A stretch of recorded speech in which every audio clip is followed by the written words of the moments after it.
الحمد للہ رب العالمین والصلاة والسلام علی رسولہ الکریم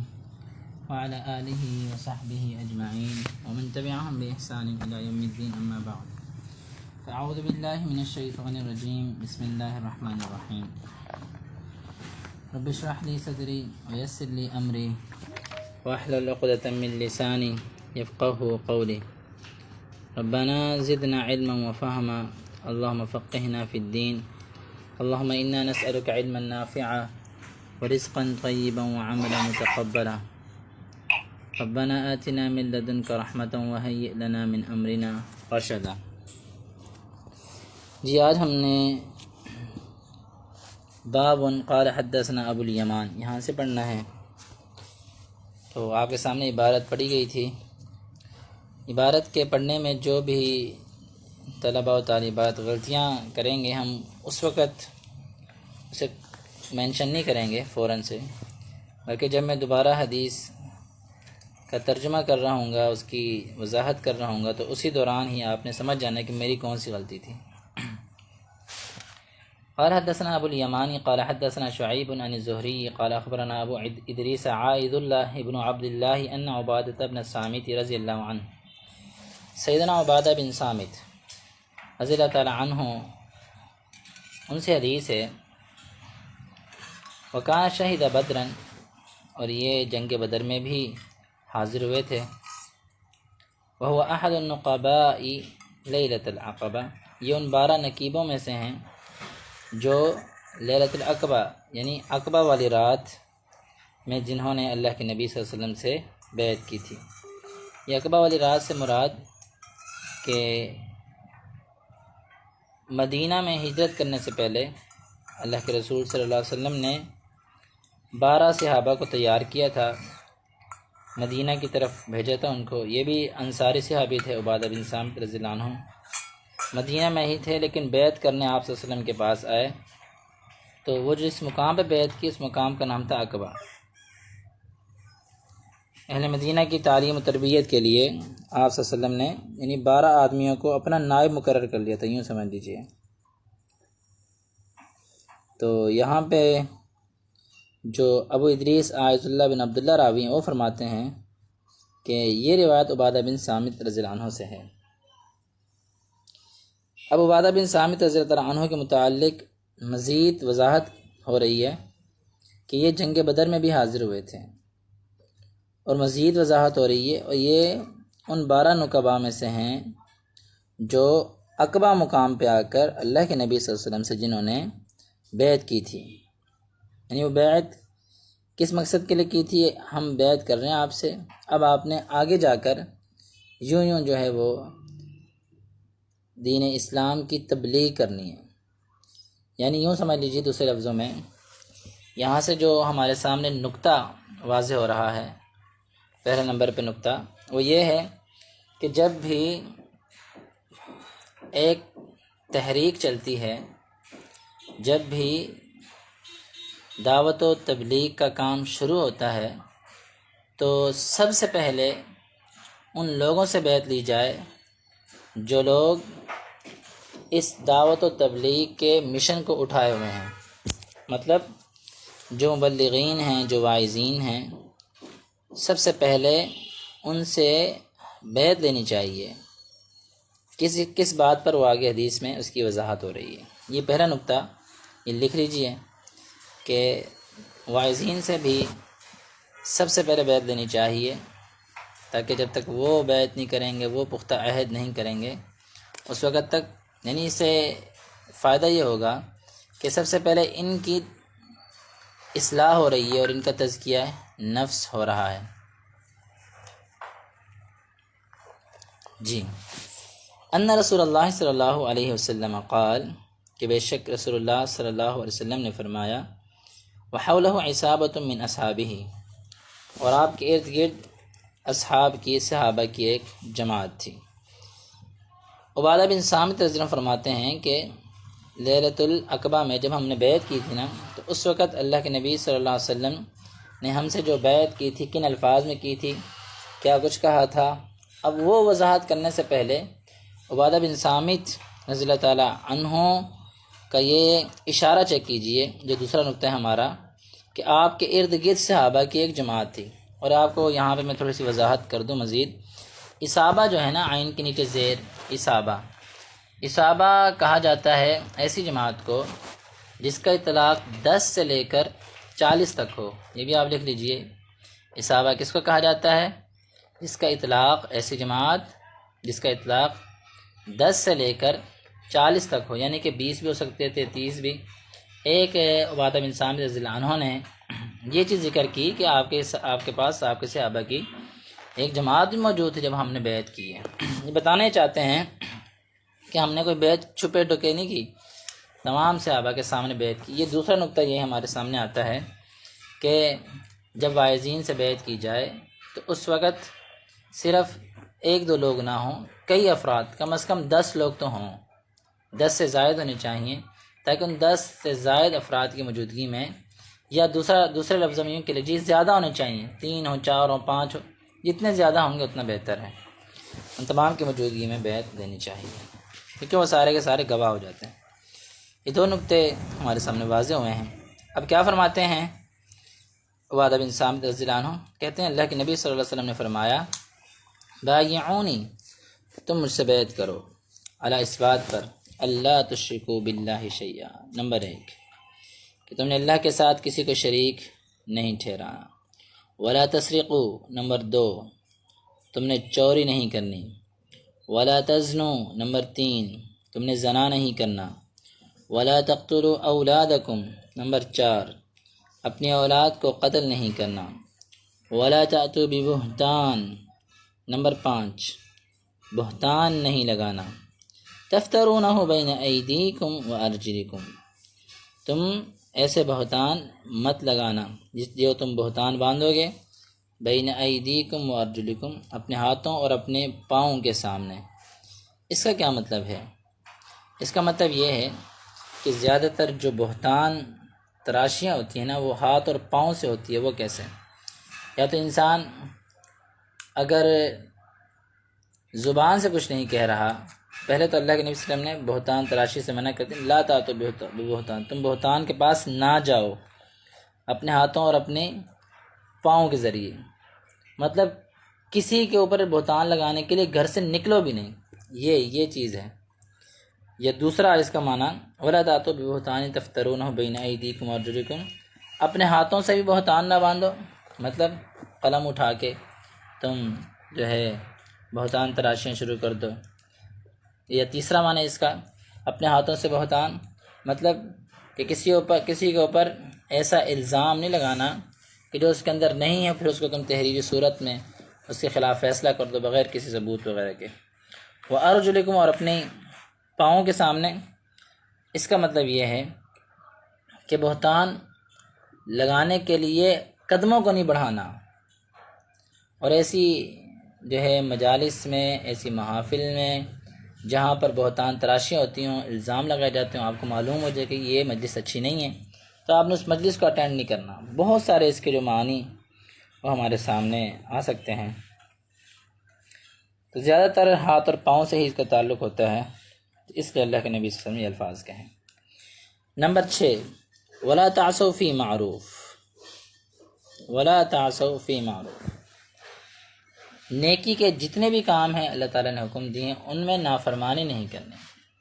اللہ نے جو نیکی کے کام دیے ہیں، کہا ہے نا، اس میں لا تعصوا، تم نے نافرمان نہیں بننا، نیکی کے کام کرنے ہیں۔ نمبر 7، اب یہ ساری چیزیں 6 کی 6 بیان کرنے کے بعد اللہ کے رسول صلی اللہ علیہ وسلم فرماتے ہیں فمن وفا منکم، اب یہ جو 6 باتیں میں نے تم سے کہی ہیں، تم میں سے جس شخص نے بھی ان 6 باتوں پہ پورا اتر کے دکھایا، وفا پورا اتر کے دکھایا یا پورا اترا، فاجرہ علی اللہ، اس کا اجر اللہ تعالیٰ کے ذمے ہے۔ ومن اصاب من ذلک شیئا، اور جو شخص ان میں سے اصابہ، جو شخص پہنچا، من ذالک، اس میں سے، یعنی ان 6 کی 6 باتوں میں سے، شیئن، کسی بھی چیز کو، مطلب وہ چوری اس نے کر لی، بہتان باندھ دیا، زنا کر لیا، اللہ کے ساتھ شرک کر لیا، ٹھیک ہے، اولاد کو قتل کر لیا، اللہ کی نافرمانی کوئی کر لی، فعوقب فی الدنیا، پھر اسے دنیا میں اس کو اسلامی حد کے مطابق سزا بھی دی گئی، کیونکہ اب سزا کا تعلق شرک کے علاوہ باقی چیزوں سے ہے۔ شرک تو اللہ تعالیٰ نے معاف کرنا ہی نہیں ہے کہ بندہ اللہ کے ساتھ شریک ٹھہرائے، شریک ٹھہرانے کے بعد پھر کہے جی مجھے قتل کر دو، نہیں، یہ شرک کی معافی نہیں۔ شرک کی معافی تو یہ کہ آپ اللہ سے صدق کے دل سے معافی مانگ کر توحید پہ گامزن ہو جائیں۔ باقی اس کے علاوہ جو چیزیں جیسے چوری ہے، زنا ہے،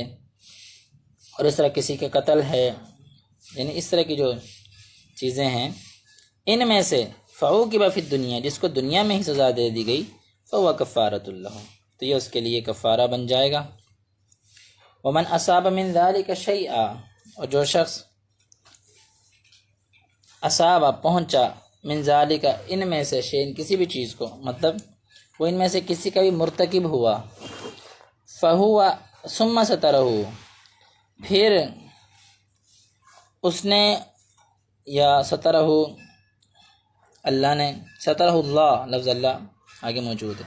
پھر اللہ تعالیٰ نے اس کے اس گناہ کو چھپا لیا، مطلب اس کا گناہ لوگوں میں ظاہر نہیں ہوا کہ اس پہ حدود قائم کی جاتی ہیں، مخفی رہا، چھپا رہا اس کا گناہ، فہو الی اللہ، بس وہ شخص اب اللہ کے ذمے ہے۔ وَإِن شاء، اگر اللہ چاہے، عفا عنہ، اسے معاف کر دے، وَإِن شاء، اور اگر اللہ چاہے گا، عاقبہ، اسے سزا دے۔ فبایعناہ علی ذلک، عبادہ بن صامت رضی اللہ عنہ فرماتے ہیں پھر ہم نے آپ علیہ السلام سے بیعت کی، علی ذالک، ان تمام کاموں پر، ان تمام چیزوں پر۔ آپ نے یہ ایک مکمل حدیث سماعت کی ہے، ان میں سے دو نقطے تو ہم نے بایعونی سے پہلے اخذ کر لیے تھے۔ تیسرا نقطہ اس میں یہ ہے، بایعونی علی اللہ تشرکوا باللہ شیئا، کہ جب بھی بیعت لی جائے تو سب سے پہلے توحید کے حوالے سے بیعت لی جائے گی، توحید پہ گامزن رہنے کی بیعت لی جائے گی۔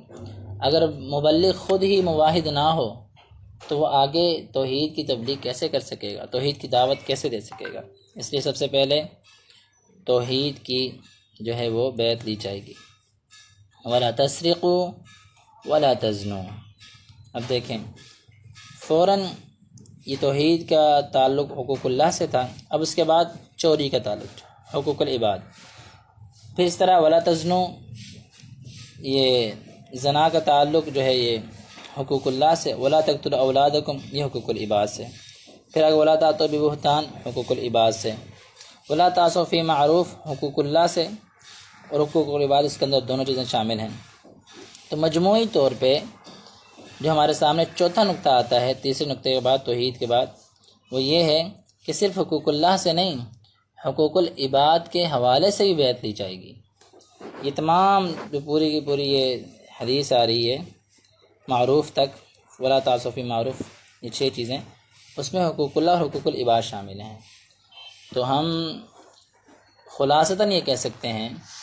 کہ صرف اور صرف حقوق اللہ کے حوالے سے نہیں بلکہ حقوق العباد کے حوالے سے بیعت دی جائے گی تاکہ لوگوں کو بھی نقصان نہ پہنچے۔ یہ 4 نکات ہمارے سامنے آئے ہیں۔ اس کے بعد فمن وفا منکم فاجرہ علی اللہ ومن اصاب من ذلک شیئا فعوقب فی الدنیا فہو کفارۃ اللہ۔ اب یہاں پہ 2 چیزیں ہمارے سامنے آتی ہیں۔ ایک یہ ہے کہ جو شخص ان کاموں کو پورا کرے گا تو اسلام یہ نہیں ہے کہ ان کاموں کا انہیں اجر نہ دے، اجرت نہ دے، نہیں، اسلام اس کی اجرت بھی دیتا ہے۔ 5واں نقطہ کیا ہے کہ اسلام نے اجرت کا وعدہ کر رکھا ہے، اسلام نے اجرت کا وعدہ کر رکھا ہے، اجر کا وعدہ کر رکھا ہے۔ اسلام کسی کی اجرت کو ضائع نہیں کرتا، یہ لکھ لیجیے، اسلام کسی کی اجرت کو ضائع نہیں کرتا۔ نمبر 6، ومن اصاب من ذلک شیئا فعوقب فی الدنیا، اسلام جو ہے اپنی حدود کے ذریعے، یہ 6واں نقطہ ہے، اسلام اپنی حدود کے ذریعے معاشرے کو بہتر بناتا ہے، کیونکہ جب اس کو سزا دی جائے گی، اس کی سزا کے وقت لوگ حاضر ہوں گے تو لوگ دیکھیں گے کہ اس کو سزا دی جا رہی، تو وہ ان برے کاموں سے بچیں گے، عبرت بنے گا وہ شخص۔ اسلامی حدود جو ہیں یہ ظلم نہیں ہے، یہ بعد والے لوگوں کے لیے اور معاشرے کی اصلاح کے لیے سب سے بہتر ہے۔ اس کے بعد 7ویں نمبر پہ جو ہمارے پاس نقطہ اس حدیث میں ومن اصاب من ذلك شيء ثم ستره الله فهو الى الله، کہ اگر آپ سے کوئی گناہ سرزد ہو گیا ہے تو آپ اگر اس کو واضح نہیں کرتے اور اللہ رب العزت سے معافی مانگ لیتے ہو تو اسلام اس چیز کا بھی اختیار دیتا ہے کہ اللہ رب العزت یہاں غفور رحیم ہے۔ یہاں سے معلوم ہو رہا ہے کہ اگر کوئی شخص کسی کو بھی اس کے گناہ کا علم نہیں ہے تو وہ اس کو چھپا کے رکھے، جیسے اللہ کے نبی صلی اللہ علیہ وسلم کی ایک حدیث ہے، آپ نے فرمایا کل امتی معافن الا المجاہرین، اس کا تعلق جو ہے وہ حدود سے نہیں ہے، مطلب کہ ایسے گناہ جو جس سے وہ حد پہ پہنچے نہیں، ایسے گناہ اگرچہ جن پہ حدود نہ بھی لگتی ہوں، چھوٹے موٹے بھی گناہ ہوں، آپ صلی اللہ علیہ وسلم نے فرمایا کل امتی معافن، میری امت کے ہر شخص کو معاف کر دیا جائے گا الا المجاہرین، سوائے ان لوگوں کے جو اپنے گناہ کو بڑھا چڑھا کے بیان کرتے ہیں، جی میں نے فلاں گناہ کیا ہے۔ تو اس لیے گناہوں کو بیان نہیں کرنا چاہیے۔ اگر حد بھی لگ بھی گئی ہو، مثال کے طور پہ کسی نے چوری کی تھی، اس کا ہاتھ کاٹ بھی دیا گیا ہو، تو اسے بعد میں اپنے اس گناہ کو شیئر نہیں کرنا چاہیے، بتانا نہیں چاہیے میں نے ایسے چوری کی تھی ویسے چوری کی تھی۔ تو یہ جو ہے اسلام اس چیز سے منع کرتا ہے کہ ہمارے سامنے یہ نقطہ واضح طور پہ آ رہا ہے کہ اگر کوئی گناہ سرزد ہو جائے تو اللہ سے معافی بھی مانگی جا سکتی ہے، اور اللہ سے صدق دل سے سچی امید لے کر، رغبت کرتے ہوئے، اللہ کے عذاب سے ڈرتے ہوئے، ترغیب و ترہیب دونوں پہلوؤں کو سامنے رکھ کر اللہ سے معافی مانگے، اللہ رب العزت معاف فرما دیں گے۔ جی، باب من الدین الفرار من الفتن، کہ فتنوں سے دوڑنا، فتنوں سے بھاگنا یہ بھی دین کا ہی حصہ ہے، یہ دین میں شامل ہے۔ قال حدثنا عبداللہ بن مسلمة عن مالک عن عبد الرحمن بن عبداللہ بن ابی صعصع عن ابیہ عن ابی سعید الخدری رضی اللہ عنہ انہ قال قال رسول اللہ صلی اللہ علیہ وسلم، پیارے پیغمبر صلی اللہ علیہ وسلم نے فرمایا یوشکو، قریب ہے، یعنی وہ وقت قریب ہے، ان یکون خیر مال المسلم، کہ ان یکون کہ ہو، یعنی اس وقت ہو، خیر بہترین، مال المسلم مسلمان کا عمدہ مال، کیا، غنم بکریاں، یتبع بہا جنہیں وہ لے کر چلے، شعف الجبال پہاڑوں کی چوٹیوں پر، ومواقع القطر اور برساتی وادیوں پر، یفر وہ دوڑے، وہ بدینہ اپنے دین کے ساتھ، من الفتن فتنوں سے بچتے ہوئے، یعنی وہ اپنے دین کو فتنوں سے بچانے کی غرض سے اپنا گھر بار، اپنا علاقہ چھوڑ جائے۔ اس حدیث میں پہلا مسئلہ تو یہ واضح ہو رہا ہے کہ اس امت میں فتنے آئیں گے، اس چیز کا کوئی بندہ انکار نہیں کر سکتا۔ باقاعدہ اس حوالے سے ائمہ حدیث نے کتاب الفتن ایک الگ سے جو ہے نا وہ کتاب لکھی ہے، جس طرح کتاب الایمان چل رہی ہے نا،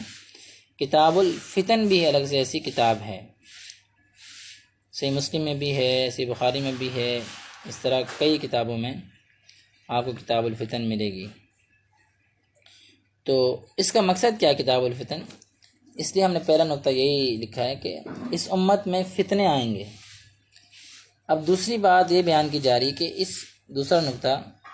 کہ فتنوں سے بچنا بھی ہے، یہ نہیں بس فتنے آ رہے ہیں بس ٹھیک ہے بھئی نصیب میں لکھا ہوا، جیسے ہمارے یہاں اکثر ہوتا ہے وہ ٹھیک ہے نصیب میں لکھا ہوا ہے تو آنے دو، نہیں۔ دوسرا نقطہ فتنوں سے ہم نے بچنا ہے۔ اب یہاں پر اللہ کے نبی صلی اللہ علیہ وسلم جو مثال دے رہے ہیں کہ ایک وقت قریب ہے کہ جب مسلمان کا بہترین مال جو ہے وہ بکریاں ہوں گی،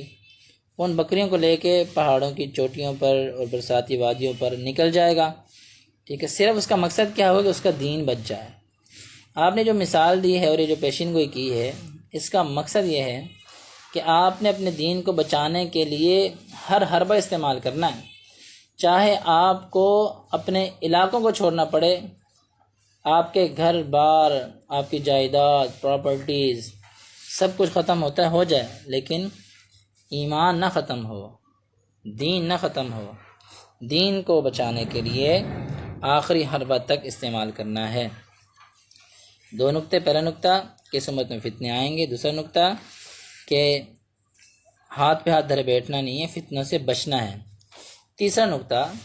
کہ اگرچہ آپ کو ان فتنوں سے بچنے کے لیے اپنے علاقوں کو چھوڑنا پڑے تو آپ اپنے علاقوں کو بھی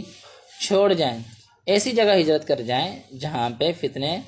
آپ کے علاقے کی نسبت یا ہے نہیں یا پھر کم ہے، اپنے دین کو بچانے کے لیے۔ اور اس میں اب اس حدیث میں تو یہ بات واضح ہو رہی ہے دین کو بچانا ہے، تو وہ بچانے کے طریقے آپ زیادہ جانتے ہیں، میں زیادہ جانتا ہوں، جو بندہ جس علاقے میں رہ رہا ہے وہ زیادہ جانتا ہے کہ وہ اس علاقے میں رہتے ہوئے اپنے دین کو کیسے بچا سکتا ہے۔ اب آپ دیکھیں کہ اگر میں ایک چھوٹی سی مثال دے دیتا ہوں، آپ دیکھیں کہ آپ کے علاقے میں یا آپ کی سہیلیوں میں یا آپ کے دوستوں میں کوئی ایسا شخص ہے کہ جو فتنوں کے اندر پڑا ہوا ہے اور آپ اس کو سمجھاتے بھی ہیں، وہ سمجھتا نہیں ہے، بار بار سمجھاتے ہیں، قریب ہے کہ وہ آپ کو بھی ان فتنوں کا شکار کر دے، آپ کو بھی ان کاموں پہ لگا دے جن برے کاموں میں وہ ملوث ہے، تو آپ کو ایسی دوستیاں چھوڑنی پڑیں گی۔ یہ ہے ایک طریقہ دین کو بچانے کا، ایسے دوستوں کو چھوڑ دیں، ایسی سہیلیوں کو چھوڑ دیں، ٹھیک ہے، جو آپ کے سمجھانے کے باوجود سمجھتے نہیں اور قریب ہے کہ آپ کو بھی ان میں انوالو کر دیں، شامل کر دیں۔ لیکن چھوڑنا کس طریقے سے؟ جس طریقے سے پہلے دوستی تھی اس طریقے سے جو ہے نا اس سے بہت کم کر کے اس کا حال چال دعا سلام، کیونکہ مسلمان ہیں، حال چال دعا سلام وغیرہ رکھیں اور ان کو گاہے گاہے دعوت دین پیش کرتے رہیں۔ تو یہ چند باتیں اس حدیث سے ہم نے اخذ کی ہیں۔ جی باب قول نبی صلی اللہ علیہ وسلم انا اعلمکم باللہ وان المعرفۃ فعل القلب لقول اللہ تعالی ولکن یؤاخذکم بما کسبت قلوبکم۔ امام بخاری رحمہ اللہ ایک باب لے کے آ رہے ہیں جس کا تعلق کتاب الایمان سے کیسے جڑتا ہے، سمجھیے گا۔ فرمایا انا اعلمکم باللہ، لوگوں میں تم میں سب سے زیادہ اللہ رب العزت کو جاننے والا ہوں، یعنی اللہ کی معرفت رکھنے والا ہوں۔ وَأَنَّ الْمَعْرِفَةَ فِعْلُ الْقَلْبِ، اور جو معرفت ہے اس کا تعلق دل کے ساتھ ہے، یہ دل کا فعل ہے۔ قول اللہ تعالی، اس اللہ تعالیٰ کا فرمان ہے وَلَكِنْ يُؤَاخِذُكُمْ بِمَا كَسَبَتْ قُلُوبُكُمْ، لیکن اللہ تعالیٰ تمہاری گرفت کرے گا اس پر ما کسبت قلوبکم، جو تمہارے دلوں نے کیا ہوگا، دلوں کے افعال پر گرفت لازمی ہوگی۔ یہ مطلب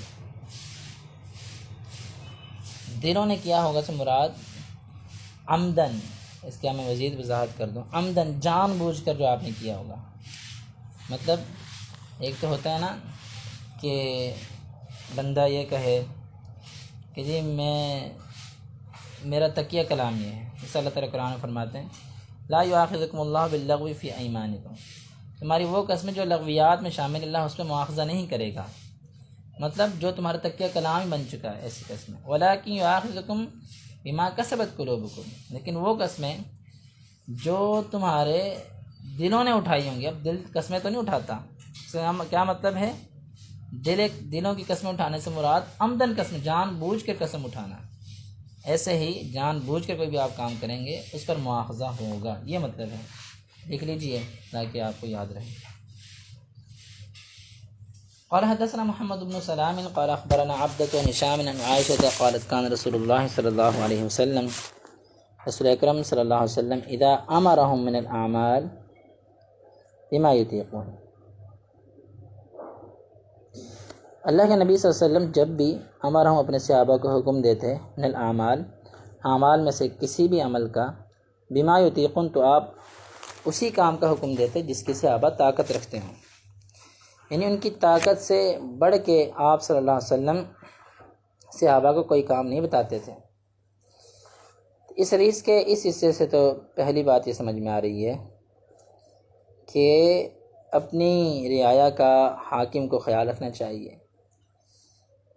یا دوسرے لفظوں میں جو گھر کا سربراہ ہے اسے اپنے گھر والوں کا بھی خیال رکھنا چاہیے، ان سے بھی ایسا کام نہ لے جس کی وہ طاقت نہ رکھتے ہوں۔ تیسرے لفظوں میں دکان کے مالک کو بھی اپنے ملازموں کا خیال رکھنا چاہیے، یا گھر کے مالک کو اپنی خادموں اور خادماؤں کا بھی خیال رکھنا چاہیے، ان کی طاقت سے بڑھ کے انہیں کام نہیں دینے چاہیے۔ یہ پہلا نقطہ ہمارے سامنے ہے کہ طاقت سے بڑھ کے ہر بندے کو اپنے ماتحتوں کا خیال رکھنا چاہیے، طاقت سے بڑھ کے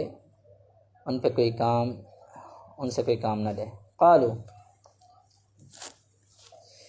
اب صحابہ رضی اللہ تعالی عنہم، صحابہ نے ان پہ اس مقام پہ عرض کیا، یا رسول اللہ انا لسنا کہیاتک یا رسول اللہ صلی اللہ علیہ وسلم، اللہ کے نبی صلی اللہ علیہ وسلم ہم آپ کی طرح تو نہیں ہیں نا؟ ان اللہ قد غفر لک، لیکن اللہ نے تو آپ کو معاف کر دیا، ما تقدم من ذنبک وما تاخر، آپ کے پچھلے گناہ، آپ کے اگلے گناہ، یعنی آپ کی پچھلی اگلی لغزشیں ساری اللہ نے خطائیں معاف کر دی ہیں، یعنی آپ تو معصوم ہیں، ہم تو آپ کی طرح نہیں ہیں۔ تو کیا مقصد ہے صحابہ کا کہنے کا؟ کہ ہمیں زیادہ نیکیوں کا کام بتائیں، یہ نہ آپ دیکھیں کہ ہم اٹھا سکتے ہیں کہ نہیں اٹھا سکتے وہ بوجھ۔ تو یہاں سے جو دوسرا نقطہ ثابت ہوتا ہے وہ یہ ہے، اگرچہ یہ لفظ نہ کہیں ہم، لیکن ہمارے اندر یہ جذبہ ہونا چاہیے، ہمارے اندر نیکی کرنے کا جذبہ۔ دوسرا نقطہ کیا مل رہا ہے کہ صحابہ ہمیں یہ چیز سمجھا رہے ہیں کہ اپنے اندر نیکی کا جذبہ اس قدر بلند ہو کہ تمہارا دل کرے وہ کاموں کو بھی، ان نیکیوں کو بھی کرنے کا جو تمہیں طاقت بھی نہ ہو، مطلب کرے نہ کرے وہ اگلا مرحلہ ہے، لیکن کم از کم وہ جذبہ تو ہونا۔ صحابہ ہمیں جذبہ سکھا رہے ہیں۔ تو صحابہ کیسے کہنے، اللہ نے تو آپ کو معاف کر دیا ہے، آپ ہمیں وہ کام بھی بتائیں جو ہم نہیں کر سکتے ہیں۔ یہ صحابہ نے کہا فیغضب،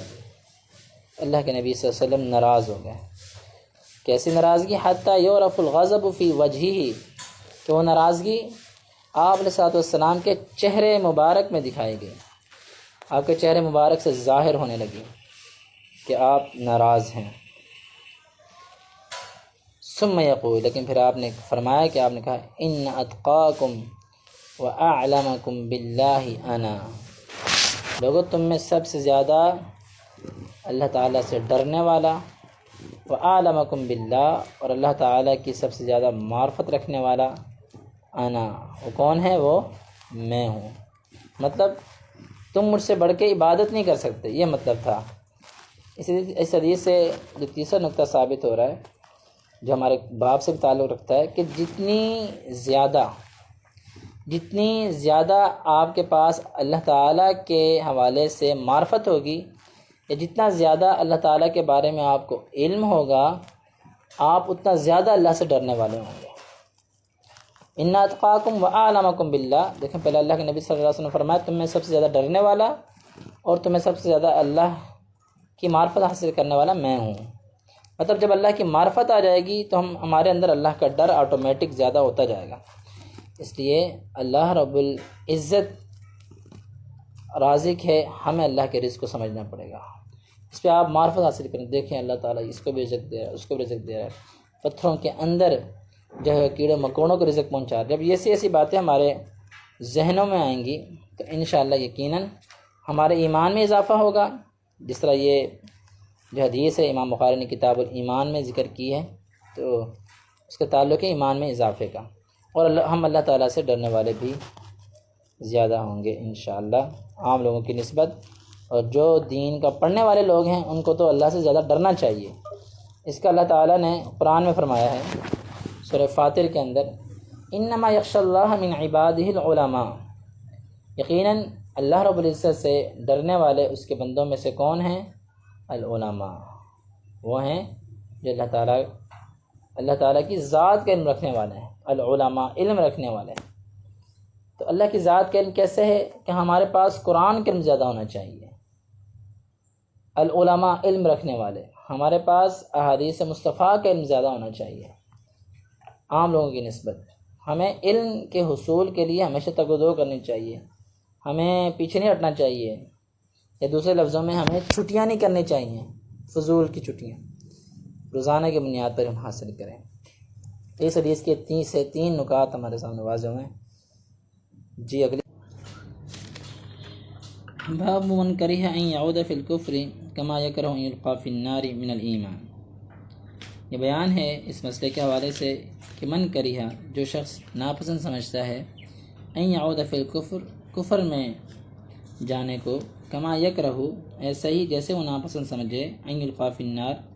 کہ اسے جہنم کی آگ میں گرایا جائے یا آگ میں گرنے کے برابر وہ اس کفر کے اندر لوٹنے کو سمجھے، تو اس کا تعلق بھی من الایمان، ایمان سے، یعنی یہ روش جو ہے، یہ اس کی سوچ جو ہے، یہ اس کا خیال جو ہے، اور یہ اس کا جذبہ جو ہے کہ میں اس چیز کو اتنا ناپسند سمجھتا ہوں کفر میں لوٹنے کو، یہ من الایمان امام بخاری ثابت کرنا چاہ رہے ہیں کہ اس کا تعلق ایمان سے ہے۔ قال حدثنا سلیمان بن حرب قال حدثنا شعبۃ عن قتادۃ عن انس رضی اللہ تعالی عنہ ان النبی صلی اللہ علیہ وسلم قال، نبی اکرم صلی اللہ علیہ وسلم نے فرمایا، ثلاث، تین چیزیں، من کن فیہ وجد حلاوۃ الایمان، جس بندے کے اندر بھی یہ تین چیزیں ہوئیں اس نے ایمان کی حلاوت کا حاصل کر لیا۔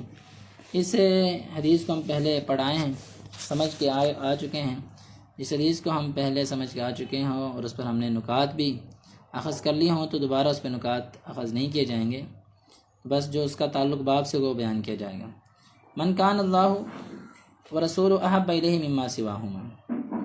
ومن احب عبدا لا يحبه الا للہ ومن یکرہ ان یعود فی الکفر بعد اذ انقذہ اللہ کما یکرہ ان یلقى فی النار۔ یہ ہے ہمارے باب سے تعلق رکھنے والی تیسری چیز ہے کہ جو شخص ناپسند سمجھے کفر میں لوٹنے کو، بعد اذ انقذہ اللہ، اس کے بعد کہ اللہ تعالیٰ نے اسے بچا لیا ہے، یعنی کفر سے اللہ نے اسے بچا لیا، اب وہ دوبارہ لوٹنے کو ایسے ناپسند کرے، کما یکرہ ان یلقى فی النار، جیسے وہ آگ میں گرنے کو برا سمجھتا ہے، برا جانتا ہے، ناپسند سمجھتا ہے، اس کا تعلق ایمان سے ہے۔ جی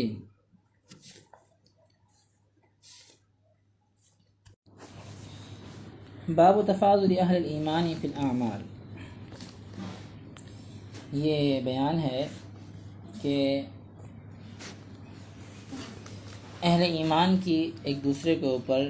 فضیلت ہوگی انشاءاللہ فی الاعمال، اعمال کے حساب سے، جو اعمال میں جتنا زیادہ آگے ہوگا اس کی اتنی زیادہ فضیلت ہوگی۔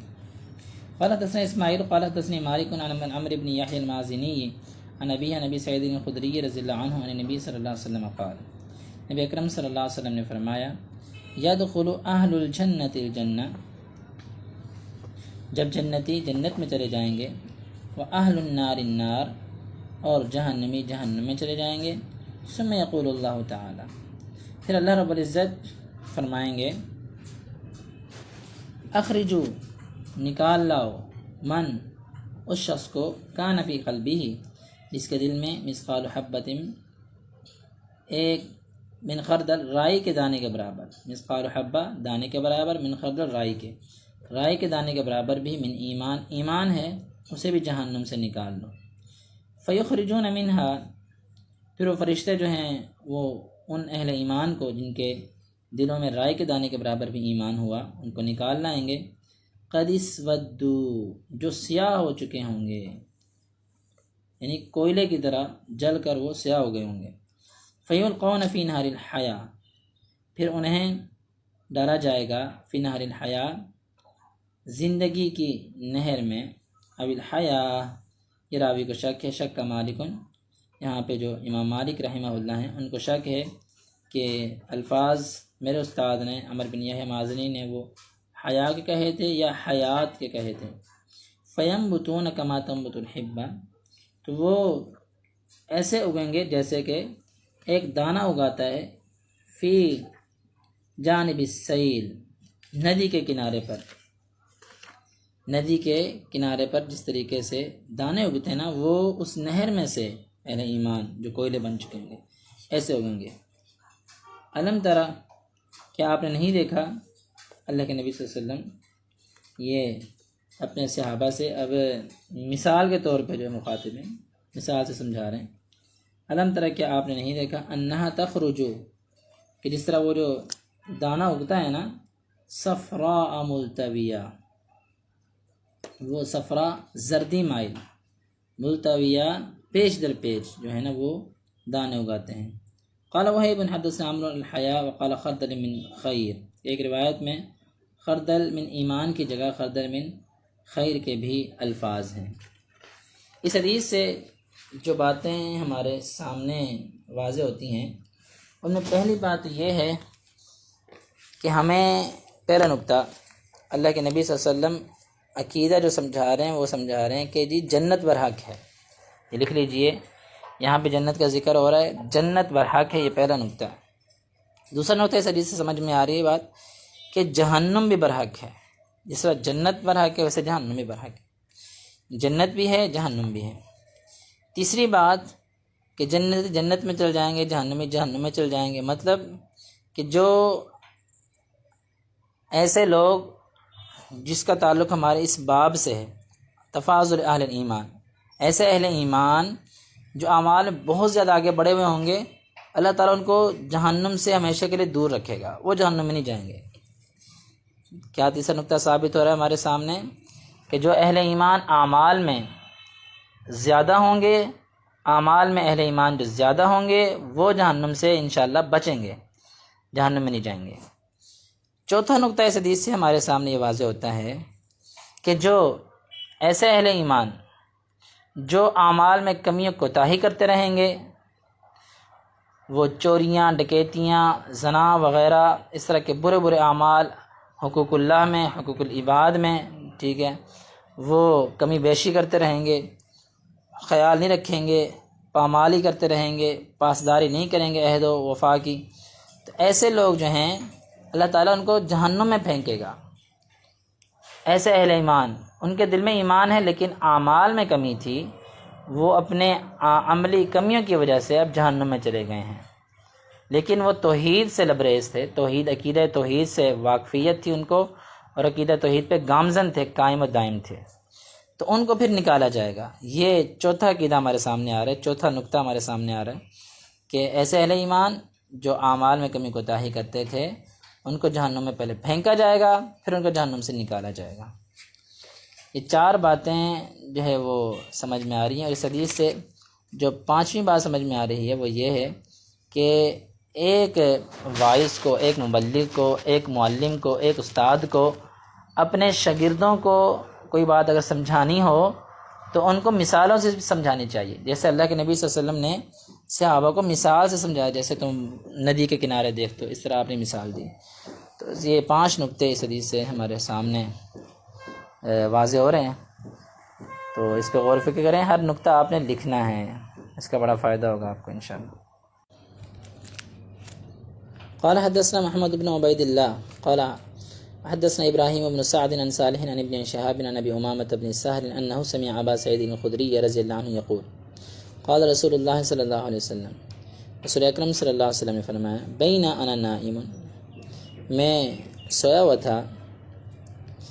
رأیت الناس، تو سوتے ہوئے میں نے ایک منظر دیکھا. وہ کیا منظر تھا کہ میں نے لوگوں کو دیکھا، یعرضون علیہ، کہ لوگ میرے سامنے پیش کیے جا رہے ہیں، وعلیہم قمص، اور ان کے اجسام پر قمیصیں ہیں یا کرتے پہنے ہوئے انہوں نے، منہا، ان میں سے کچھ لوگ ایسے تھے، کسی کا کرتا ما یبلغ سدیہ، جو اس کے سینے تک تھا، ومنہا، ان میں سے کچھ ایسے تھے ما دون ذالک، جس کا کرتا اس سے تھوڑا نیچے تھا. وعرض علی عمر بن الخطاب، اور پھر اسی اثناء میں میرے سامنے عمر بن خطاب رضی اللہ عنہ کو بھی پیش کیا گیا. وعلیہ قمیص یجرہ، ان پر جو قمیص تھی اور کرتا تھا، یجرہ، وہ اتنا لمبا کرتا تھا کہ وہ اسے گھسیٹ رہے تھے، یعنی وہ زمین سے ٹچ ہو رہا تھا. قالوا، صحابہ نے پوچھا، فما اولت ذلک یا رسول اللہ صلی اللہ علیہ وسلم، اللہ کے رسول صلی اللہ علیہ وسلم آپ نے پھر اس کی کیا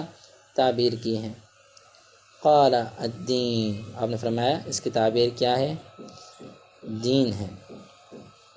اس حدیث سے ماخوذ مسائل، پہلا تو یوں سمجھ لیجئے کہ اللہ کے نبی صلی اللہ علیہ وسلم کے جو خواب ہیں وہ سارے سچے ہیں. یہ نقطہ، آپ نے خواب دیکھا، آپ کے سارے خواب، انبیاء کے تمام خواب سچے ہوتے ہیں، لکھ لیجیے. دوسری بات، اللہ کے نبی صلی اللہ علیہ وسلم نے اپنے خواب میں اپنے امتیوں کو دیکھا ہے. یہ امتیوں کے لیے شرف کی بات ہے کہ ان کو اللہ کے نبی صلی اللہ علیہ وسلم کے خواب میں دکھایا گیا۔ تیسری بات کہ امتیوں کے اندر جو اعمال ہیں نا ان میں کمی بیشی بھی ہے، جس کا تعلق ہمارے باپ سے ہے۔ یہ ہے نقطہ۔ تیسرا نقطہ منہا ما یبلغ الصدیہ و منہا ما دون ذالک، یعنی کوئی دین میں زیادہ ہے کوئی دین میں کم ہے، وہ کس حوالے سے؟ اعمال کے حوالے سے ہے، یا دین کی سمجھ کے حوالے سے ہے، فہم دین کے حوالے سے ہے، فہم قرآن و حدیث کے حوالے سے ہے۔ اس کے بعد جتنا زیادہ علم ہو اور وہ اتنا زیادہ اللہ سے ڈرنے والا ہو تو اس کا کرتا اتنا ہی بڑا ہے، یعنی یہ بتایا جا رہا ہے۔ تیسرا نقطہ ہمارے باپ سے تعلق رکھتا ہے تفاضل اہل ایمان، اہل ایمان کی ایک دوسرے پر فضیلت ہے۔ چوتھا نقطہ بالخصوص عمر بن خطاب رضی اللہ تعالیٰ عنہ سے ہے کہ عمر بن خطاب رضی اللہ عنہ کے بارے میں آپ نے فرمایا، میرے سامنے عمر بن خطاب رضی اللہ عنہ کو بھی پیش کیا گیا اور وہ قمیض کرتا اپنے گھسیٹ رہے تھے، تو آپ نے اس کی جو تعبیر کی ہے وہ کیا کی ہے؟ دین کی ہے۔ مطلب دین کو جتنی شان و شوکت عمر کی وجہ سے ملے گی اتنی کسی کی وجہ سے نہیں ملے گی۔ یہ ہے چوتھا نقطہ۔ اور پھر ایسا ہوا، آپ نے دیکھا ہوگا کہ جتنی شان و شوکت دین اسلام کو عمر بن خطاب رضی اللہ عنہ سے ملی ہے، یعنی اسلام نے جو ترقی عمر بن خطاب رضی اللہ عنہ کے دور میں کی ہے، اور اسی طریقے سے جو عدل و انصاف کا قیام عمر بن خطاب رضی اللہ عنہ کے عہد میں ہوا ہے، ویسا نہ ابوبکر صدیق رضی اللہ عنہ کے دور میں ہوا تھا اور نہ ہی ان کے بعد والے ادوار میں ہوا ہے۔ جتنا ویسے ابوبکر صدیق رضی اللہ عنہ عمر رضی اللہ عنہ سے افضل ہیں درجے کے حوالے سے، لیکن یہاں پہ دین مراد جو کیا ہے نا آپ صلی اللہ علیہ وسلم نے، ایک تو یہ کہ دینی فہم جو ہے وہ جب عمر رضی اللہ عنہ ہیں تو ان کی موجودگی میں، ابوبکر صدیق رضی اللہ عنہ تو فوت ہو چکے ہیں، ان کی موجودگی میں جو ہے تمام لوگوں سے، تمام صحابہ سے بڑھ کے عمر بن خطاب رضی اللہ عنہ کا مقام ہے۔ اور دوسرا اس کا مفہوم یہ ہے کہ جتنی شان و شوکت عمر بن خطاب رضی اللہ عنہ کی وجہ سے ان کے دور میں دین کو ملی ہے اتنی بعد میں نہیں ملی۔ یہ چند نکات، 4 نکات ہمارے سامنے واضح ہو رہے ہیں، ان کو سمجھیے، جانیے۔ باب الحیاء من الایمان، یہ باب ہے کہ حیا جو ہے یہ ایمان کا حصہ ہے، شرم و حیا ایمان میں سے ہے۔ اسی حوالے سے ہم نے پہلے ایک حدیث پڑھی ہے، لیکن یہ جو حدیث ہے یہ اس سے ذرا مختلف ہے۔ اس میں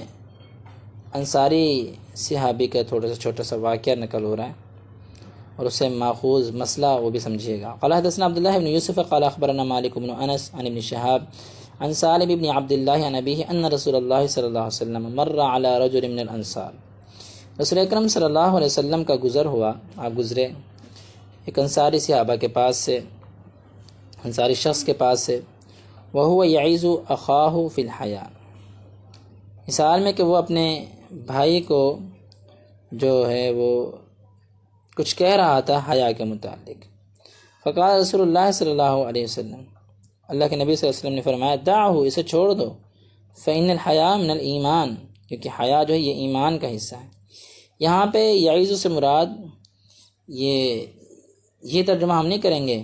کہ وہ اسے حیا کا درس دے رہا تھا، حیا کرنی چاہیے، نہیں، وہ حیا کے حوالے سے اسے ڈانٹ رہا تھا۔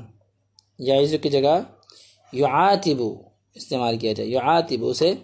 ڈانٹ رہا تھا حیا کے حوالے سے، بھئی تو بہت ہی زیادہ تیرے اندر حیا ہے، تیرے اندر بہت زیادہ شرم ہے، تو بہت زیادہ، اس طرح آج کل معاشرے میں تو بہت زیادہ صوفی بنا ہوا، یعنی یہ ان الفاظوں میں۔ تو اللہ کے نبی صلی اللہ علیہ وسلم نے فرمایا دعو، اسے چھوڑ دو، فإن الحیاء من الایمان، حیا وہ ایمان میں سے، اس کو حیا کرنے دو، اس کا تعلق تو ایمان سے ہے۔ یہاں پر جو نقطہ واضح ہوتا ہے وہ یہ ہے کہ اگر ایک داعی، ایک مبلغ وہ دیکھے کہ آپ کے معاشرے میں کوئی غلط کام کر رہا ہے تو اس کو روکا جائے، جیسے اللہ کے نبی صلی اللہ علیہ وسلم نے اسے روکا کہ آپ اسے کیوں جو ہے وہ حیا کرنے سے منع کر رہے ہو، آپ کو یہ کام نہیں کرنا چاہیے، یہ نقطہ۔ اور دوسرا جو ہمارے مضمون سے متعلق ہے، جو یہ باب آ رہا ہے دعہ فإن الحیاء من الایمان، حیا جو ہے وہ ایمان ہی کا حصہ ہے، حیا کا تعلق ایمان سے، حیا جتنی زیادہ ہوگی اتنا زیادہ ایمان میں اضافہ ہوگا، حیا جتنی کم ہوگی اتنا زیادہ آپ کے ایمان میں کمی ہوتی جائے گی۔ اس لیے آپ کو چاہیے آپ اپنی حیا کو، شرم و حیا کو بڑھاتے جائیں تاکہ آپ کے ایمان میں اضافہ ہوتا جائے۔ اقول قولی ھذا استغفر اللہ لی ولکم ولسائر المسلمین وآخر دعوانا ان الحمد للہ رب العالمین۔